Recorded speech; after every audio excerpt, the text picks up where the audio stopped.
Friends, आज की video में जो फर्टिलाइज़र मैं आपके साथ शेयर करने वाली हूँ उसका रिज़ल्ट बहुत ही तगड़ा आपको मिलने वाला है यदि सही तरीके से आपने इस फर्टिलाइज़र को बना लिया और अपने प्लांट पर यूज़ कर लिया। तो इस फर्टिलाइज़र का यूज़ करने से पहले मैं आपको इसका रिज़ल्ट दिखा देती हूँ। जिन 2 पौधों पर मैंने इस फर्टिलाइज़र का इस्तेमाल किया था और अब इनकी ग्रोथ और इनमें फूल देखकर आप हैरान रह जाएंगे। बिल्कुल छोटे से पॉट में लगा हुआ ये अलमंडा का प्लांट है।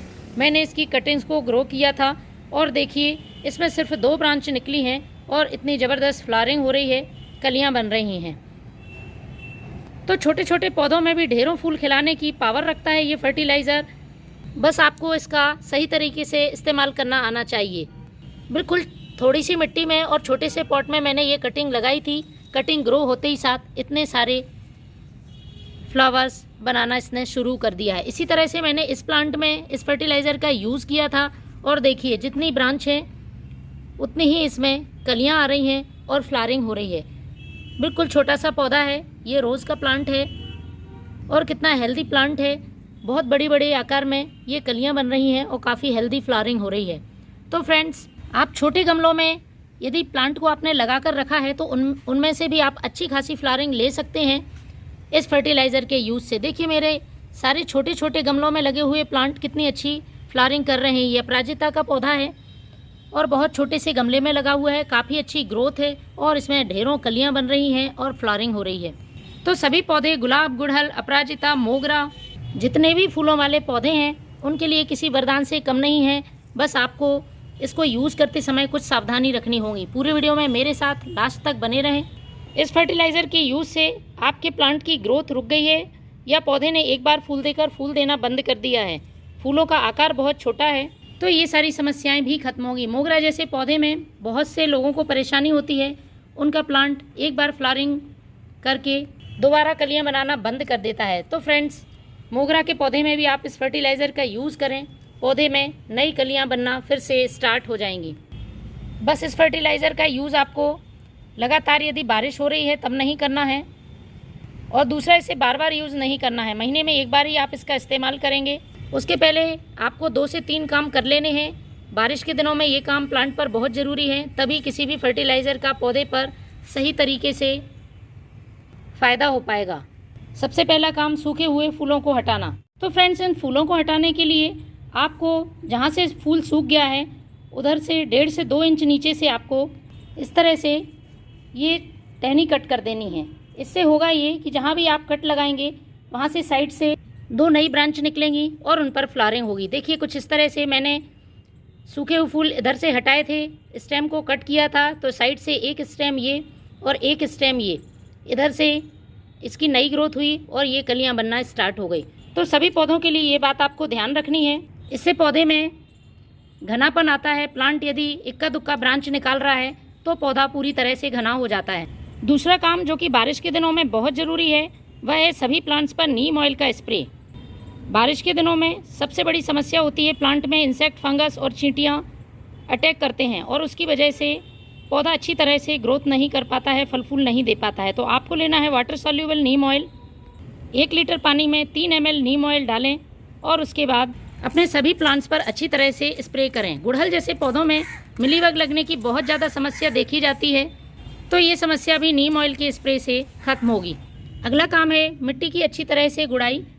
उसमें खरपतवार है, कचरा है, तो उसको आप सब हटा लें और जब भी बारिश नहीं हो रही हो, धूप निकल रही है, तो आपको मिट्टी को अच्छी तरह से हल्का कर लेना है। जमी हुई मिट्टी में फर्टिलाइज़र का ठीक तरह से असर नहीं होता है। पूरी तरह से जड़ें फर्टिलाइज़र के पोषक तत्व अवशोषित नहीं कर पाती हैं और प्लांट को पूरा फ़ायदा नहीं मिलता है, तो ये काम भी बहुत ज़रूरी है। इसके साथ ही पॉट का ड्रेनेज होल बिल्कुल सही रखें। बारिश के दिनों में मिट्टी में पानी भरा हुआ नहीं रहना चाहिए, वरना जड़ें खराब हो जाएंगी और आपका प्लांट ग्रोथ रोक देगा।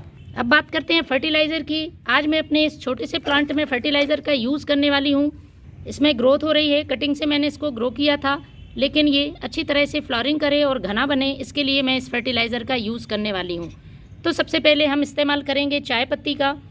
चाय पत्ती का फर्टिलाइज़र फूलों वाले पौधों के लिए किसी वरदान से कम नहीं है, क्योंकि चाय पत्ती प्लांट की मिट्टी को एसिडिक करने का काम करती है और एसिडिक मिट्टी में ही पौधे अच्छी फ्लावरिंग कर पाते हैं। 2 चीज़ों का इस्तेमाल मैंने इस फर्टिलाइज़र को बनाने में किया है। तो फर्टिलाइज़र बनाने के लिए मैंने लिया है 1 छोटा चम्मच फ्रेश चाय पत्ती का। यहाँ हमें फ्रेश चाय पत्ती ही यूज़ करनी है। यूज़ की हुई चाय पत्ती यदि अच्छी तरह से सूखी नहीं हो और आप बारिश के दिनों में इस्तेमाल करते हैं तो प्लांट में फंगस लग सकता है। तो 1 छोटा चम्मच मैंने ये फ्रेश चाय पत्ती ले ली है। 1 लीटर पानी में मैं ये फर्टिलाइज़र बनाने वाली हूँ। आप अपने पौधों की संख्या के हिसाब से इस फर्टिलाइज़र को कम ज़्यादा कर सकते हैं। दूसरी चीज़ जो इस्तेमाल करूँगी वो है ये DAP। मैंने बायो DAP का इस्तेमाल किया है। डाई अमोनियम फॉस्फेट इसका पूरा नाम है। कुछ मात्रा में इसमें नाइट्रोजन होता है और अच्छी मात्रा में फॉस्फोरस होता है। तो पौधे को फास्फोरस देना बहुत ज़रूरी है। फास्फोरस की कमी से प्लांट ग्रोथ नहीं करता है, ना उसमें फल फूल आते हैं। ये बायो DAP आपको आसानी से ऑनलाइन मिल जाएगा। मैं प्रोडक्ट में टैग कर दूंगी, आप वहाँ से ले सकते हैं या अपने लोकल शॉप से भी इसको लिया जा सकता है। तो मैंने ये बायो DAP के दाने ले लिए हैं। बस सावधानी ये रखनी है, ज़्यादा मात्रा में इन दानों का इस्तेमाल नहीं करना है और बहुत तेज़ी से ये असर करते हैं प्लांट पर। तो 7 से 8 दाने मैं इस चाय पत्ती के साथ ही डाल देती हूँ। इसके बाद हमें भर देना है इसमें पानी। यहाँ पर मैंने 1 गिलास पानी में ये फर्टिलाइज़र बनाया है। आगे जाके हम इसे डाइल्यूट करेंगे और इसको हमें ढककर रख देना है। फ्रेंड्स, DAP के दाने घुलने में थोड़ा टाइम ले सकते हैं, तो कम से कम 24 घंटे आप इसको ढककर रखें सेमी शेड एरिया में। तब भी यदि दाने अच्छी तरह से नहीं घुले हैं तो जब तक वो घुल नहीं जाते तब तक आपको इसको इस तरह से ढककर रख देना है। तो 24 घंटे पहले मैंने इस फर्टिलाइज़र को बनने रखा था। कुछ इस तरह से ये फर्टिलाइज़र बनकर तैयार होगा। इसको हमें अच्छी तरह से मिक्स कर लेना है। सीधे ही अपने प्लांट पर यूज़ नहीं करना है। अब हमें इसको छान कर डाइल्यूट करना होगा। तो लगभग 5 से 6 गुना आपको सादा पानी ले लेना है। 1 से 1.5 लीटर ये फर्टिलाइज़र बनकर तैयार होगा। 5 से 6 पौधों के लिए पर्याप्त है। उसी हिसाब से आप कम ज़्यादा कर सकते हैं। तो मैंने इसे छान लिया है। ये फर्टिलाइज़र हमारा प्लांट में डालने के लिए तैयार है। आपको अपने सभी पौधों में हल्की नमी वाली मिट्टी में इस फर्टिलाइज़र का यूज़ करना है। बारिश में तो वैसे ही मिट्टी नम रहती है, लेकिन बहुत ज़्यादा गीली ना हो। इस तरह से पॉट की साइज़ के हिसाब से ड्रेनेज होल से बाहर नहीं निकलना चाहिए। इस बात का ध्यान रखें। आप देखेंगे कि आपका पौधा अच्छी ग्रोथ कर रहा है और उसमें ढेरों फूल बन रहे हैं। तो फ्रेंड्स, आप भी अपने पौधों के लिए फर्टिलाइज़र ज़रूर दें। Thank you.